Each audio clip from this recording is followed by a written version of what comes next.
V našem kvizu razliko v točkah med ekipama velikokrat primerjate s številom preostalih vprašanj, še posebej v zadnjem delu, ko poskušate drug drugega uloviti. Knjiga primerjav znanost primerjanja nadgradi in se z njo tako poigra, da ne boste mogli nehati opazovati in primerjati sveta okrog sebe. Knjigo primerjav sva brala z Jakobom. Danes z mano bere Jakob. Živijo, Jakob? Živijo.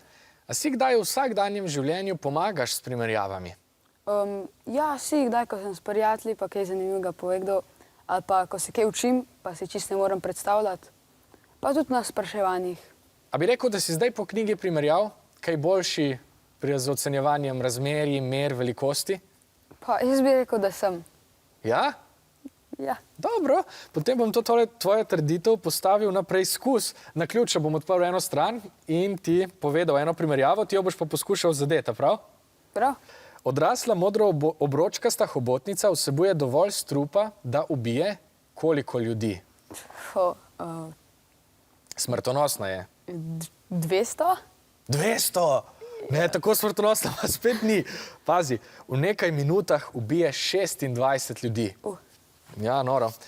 Greva še kam? Super, hitrost. Hitrost polža počasneža. Kaj bi rekel? Kakšna je hitrost polža počasneža v primerjavi s človeško hojo? 100-krat bolj počasen. Točno. To si pa zadev, bravo. Je pa tule noter precej zanimivih stvari, med drugim tudi najmanjši delci. Več o tem nama bo povedal prevajalec knjige Niki Neubauer. Živijo? No, če se ne spuščamo v fiziko delcev, ki preučuje podatomske delce z nenavadnimi imeni, kot so leptoni, kvarki in bozoni, potem so verjetno med najmanjšimi virusi, za katere znanost še ni enotna, ali so živi ali neživi organizmi, vendar pa, kot smo v zadnjem času dobro spoznali, lahko postavijo ves svet na glavo. Ja, res je. In tudi pri virusih velikokrat govorimo o različnih povprečjih, o različnih statistikah. A ti kdaj v življenju uporabljaš ali pa računaš povprečja?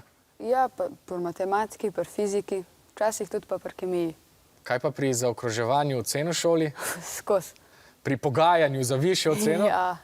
No, vidiš, knjiga primerjav nam pove, da obstaja več različnih načinov za določevanje povprečja, tako da to kar povejte vsem učiteljicam in učiteljem. Poleg tega pa nas nauči, da je znanost primerjav lahko tudi nenatančna, kar pa ne pomeni, da ni zabavna in razburljiva. Primerjave nas spremljajo vsak dan.